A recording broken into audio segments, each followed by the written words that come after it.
Olá, meu amigo, minha amiga, paz seja convosco. Tudo bem, pessoal? Então, hoje eu tô passando aqui para gravar um vídeo respondendo a pergunta do Jezreel Livino. Olha a pergunta dele, gente. A igreja passará ou não pela grande tribulação? Bom, vou responder minha opinião, tá?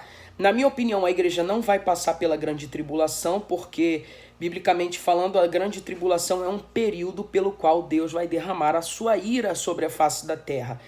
E a igreja, Paulo fala em Efésios capítulo de número 2, que nós não somos filhos da ira, tá? Então já começa por aí, já começo respondendo assim. Agora, gente, vamos falar sério aqui. Falar de escatologia é muito difícil porque a escatologia ela é multifacetada, ou seja, ela possui múltiplas faces, tá, gente? Ela não é fácil de se falar. Existem muitas correntes de interpretação. Então é sempre um grande desafio falar de escatologia e eu vou falar aqui citando várias correntes escatológicas. Bom, primeira coisa que eu queria já deixar bem claro aqui é que quando a gente fala de escatologia, independente de todas as correntes teológicas que existem, todas elas trabalham 5 pilares, ou seja, elas concordam todas em 5 coisas. Primeiro, Jesus vai voltar. Segundo, Jesus vai voltar, vai julgar vivos e mortos. Terceiro, vai haver ressurreição dos mortos. Quarto, Satanás será julgado e condenado. E quinto, haverá na terra um tempo de paz, tá? Todas elas concordam com isso, só que em fases, em épocas totalmente diferentes. Outra coisa que a gente precisa entender é a diferença da palavra arrebatamento para a vinda do Senhor. No grego tem diferença, gente. Arrebatamento, no grego, aparece lá em primeira carta de Paulo aos Tessalonicenses, capítulo 4, se não me engano, versículo 17. Na edição aí, se estiver errado, eu corrijo, tá? Aparece a palavra rapagesometa, que vem da palavra harpazo, que significa arrebatar, tirar à força, roubar, retirar, levar embora, tá? Arrebatamento significa isso. Então, essa expressão é usada dentro da corrente dispensacionalista pré-tribulacionista para explicar o arrebatamento secreto. Bum! Tomou, no abrir e fechar de olhos, ante a última trombeta, pum, a igreja será arrebatada, tá? Isso dentro da corrente dispensacionalista. E a vinda do Senhor, tá? No grego aparece essa palavra vinda como parousia, conforme está aparecendo aí, ó. A palavra apareceu aí harpazo, agora está aparecendo aí parousia, tá? A parousia significa presença, vinda, chegada. Agora tem um comentário muito bom que o William Barclay vai fazer nesse livro aí, ó, que vai aparecer aí agora para vocês aí, ó. William Barclay, nesse livro Palavras-Chave do Novo Testamento, esse aí que está aparecendo para vocês, ele faz um comentário e eu vou colocar o comentário aí para vocês verem, tá? Dá uma olhada aí agora, olha o comentário entrando aí, ó. Olha o que é que ele diz. Nos papiros e no grego helenístico, a parousia é o termo técnico para a chegada de um imperador, de um rei, de um governador ou uma pessoa famosa numa cidade ou província. Para semelhante visita, os preparativos precisam ser feitos. Por exemplo, impostos são cobrados a fim de presentear o rei com uma coroa de ouro.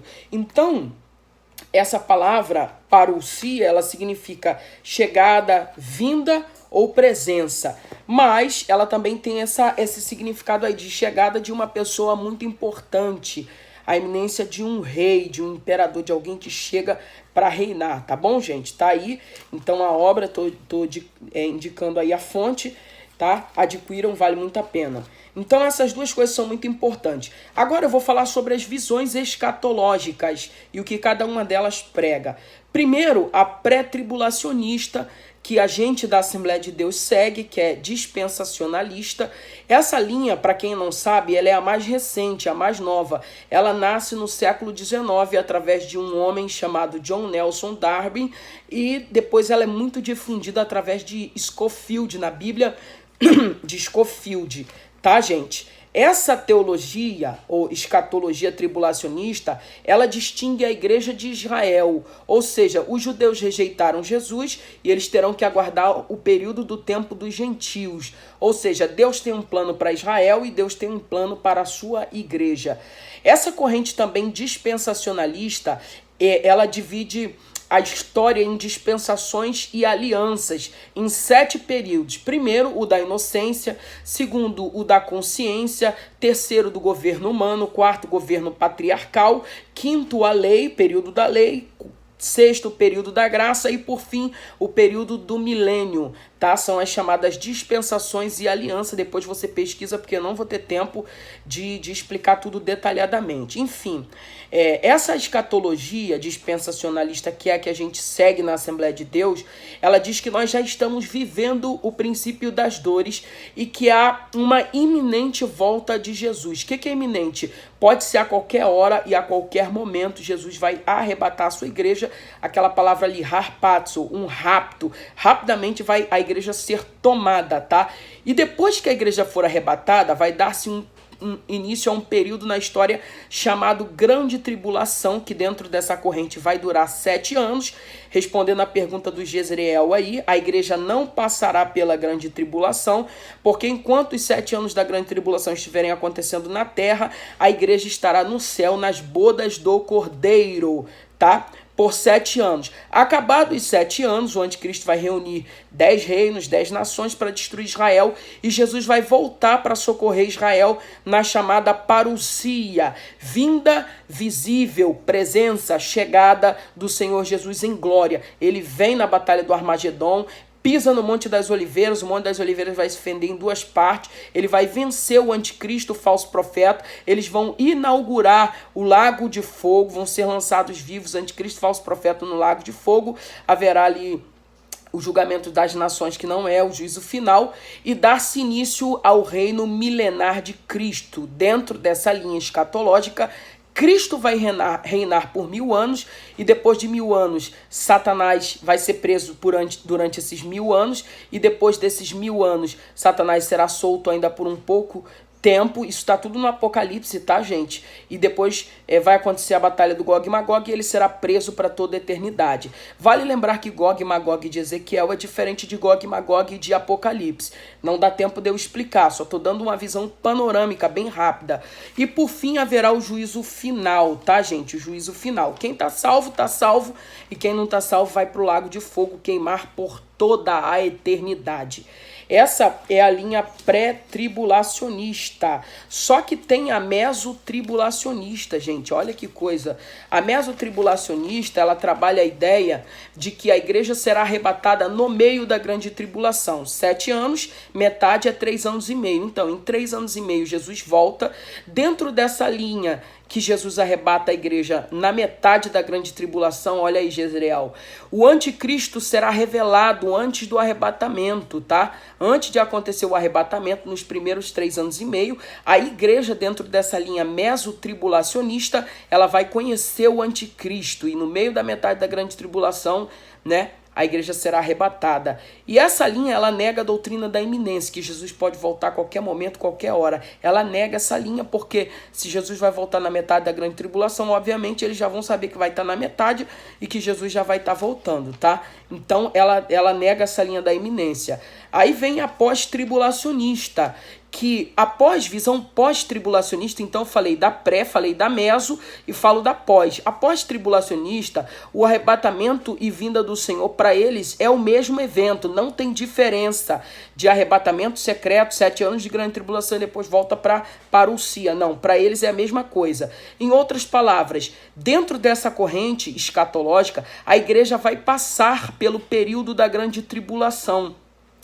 E quando ela passar por esse período, no final dessa grande tribulação, Jesus arrebata a igreja rapidinho, subiu, encontrou Jesus nos ares e já volta. É muito rápido, tá? Sobre ela, a igreja sobe, encontrou Jesus nos ares e já volta imediatamente, descendo para estabelecer o reino, já na batalha do Armagedon, e estabelecer o reino. Essa doutrina pós-tribulacionista, ela também nega a doutrina da iminência, vai ser do nada, rápido, sumiu todo mundo, né, no abrir e fechar de olhos. Ela nega essa doutrina, assim, na verdade a igreja já vai mais ou menos saber que Jesus está prestes a voltar, tá, dentro dessa linha escatológica, porque vai ser no final da grande tribulação para eles, tá bom, gente? Então, guarda isso, pós-tribulacionismo, arrebatamento e vinda é o mesmo evento, não tem separação, não tem diferença.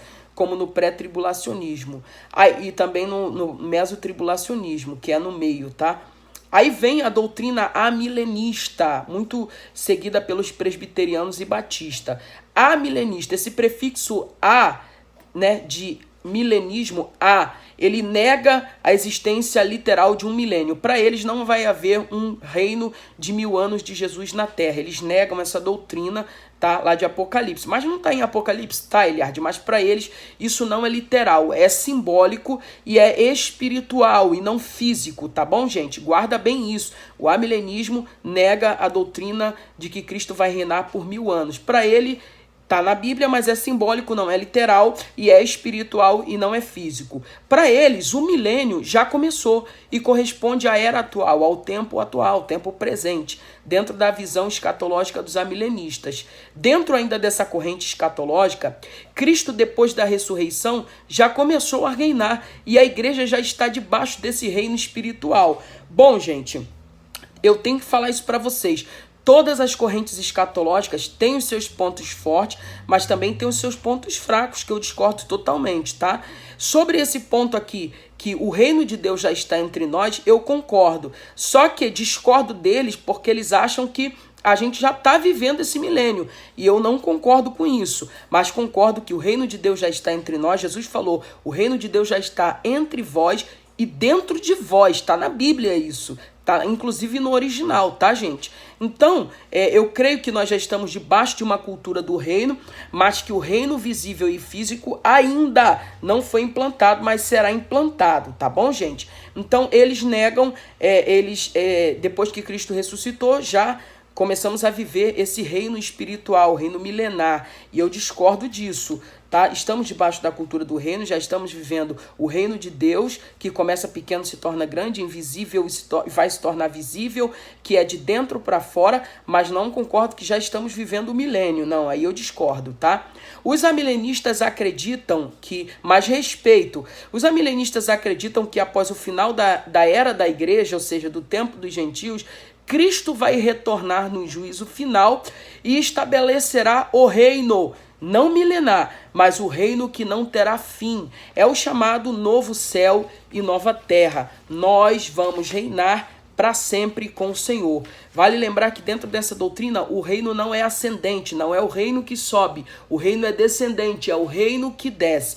E de certo ponto isso não está no total errado, porque Jesus ensinou a gente a orar, venha a nós o teu reino. Então, dentro da linha pré-tribulacionista, nós subimos e voltamos com Cristo no reino dele, tá? Mas nessa linha não, o reino só desce, a gente não sobe para reinar, o reino que desce, tá bom, gente? Aí vem o pré-milenismo, tá? O pré-milenismo ensina que somente quando Cristo voltar fisicamente, ou seja, aquilo que a gente no pré-dispensacionalismo, pré-tribulacionismo chamamos de parousia, o milênio começa. Para eles, o milênio só começa quando Cristo voltar fisicamente. Bem parecido com o pré-tribulacionismo, né, gente? Tem gente que tá falando, já tô ficando doido, já tanta corrente. Gente, mas a gente tem que estudar, precisa estudar, tá? Cristo reinará a partir de Jerusalém. Isso é uma profecia que está em Zacarias capítulo 14, depois você lê lá, tá? E eles defendem que haverá também a restauração do templo. Cristo vai reinar em Jerusalém. Zacarias 14 diz que as nações vão trazer presente para o Senhor, várias nações vão trazer presente para o Senhor. Essa é a pré-milenismo, tá? Que parece bastante com o pré-tribulacionismo dispensacionalista, tá? É bem próximo. E vem o pós-milenista. Esse pós-milenista aqui, o milênio será causado, olha isso, gente, pela pregação do evangelho. Baseado naquilo que Jesus disse, quando esse evangelho for pregado em todo mundo, então ele volta, né? Aí o mundo inteiro vai se converter. Aí eu discordo, não concordo, tá? Ele diz que o mundo todo vai melhorar. Eu também não concordo. A gente está caminhando para o caos, para que aconteça os eventos escatológicos. Eles acreditam que o reinado é aqui também, promovido pela igreja, alcançando todas as nações. Essa, na verdade, pós-milenista é a corrente que eu menos concordo, tá? E quando Cristo vier, ele virá para um mundo convertido em uma igreja vitoriosa. Que vai vir para a igreja vitoriosa é indiscutível, mas no mundo todo convertido, não é isso não. Então, enfim, gente, essas são algumas das correntes escatológicas, coisa pra caramba, né? O vídeo já tá em 15 minutos aqui que eu vou falando e controlando o tempo. Então, gente, essas são algumas das correntes escatológicas, pelo menos as principais correntes escatológicas. É um assunto multifacetado, o pessoal fala, hoje em dia ninguém mais prega sobre a vinda de Jesus. Deve ser por isso, né? Porque tem muitas correntes escatológicas. Por exemplo, eu prego Calvário, redenção, regeneração, novo nascimento, um monte de coisa, mas eu não gosto de pregar propriamente dito a escatologia, porque em uma hora, que é o tempo que a gente tem dentro da igreja para pregar, não dá para explorar um assunto tão amplo. Só para vocês terem ideia, em 12 domingos eu falo só sobre o dispensacionalismo pré-tribulacionista, gente. Só sobre uma linha eu falo em 12 domingos na escola dominical. Quando eu liderava os adolescentes, eu dava para eles se amarravam. Então, 12 domingos eu falo sobre só uma corrente escatológica. Imagina, gente, você pregar isso. É muito difícil conciliar. Eu já preguei, confesso para você que eu já preguei, mas não consegui explorar em uma hora o assunto. Não tem como, não dá. Principalmente em 16 minutos. Então, eu tô dando para vocês aí um panorama das correntes escatológicas, gente. Isso não é nem o começo, tá? Isso é só uma pinceladinha, só para você ter uma ideia. Então, pessoal, eu espero que vocês tenham gostado. Se gostaram, gente, dá aquela moral ali do like lá, deixa o seu like, tá? Você que ainda não é inscrito no nosso canal, se inscreve aí, tem muita coisa boa vindo por aí, tá? E ativa o sininho para receber notificações a cada vez que eu fizer uma nova postagem. Que Deus em Cristo continue te abençoando de maneira extraordinária e até o próximo vídeo.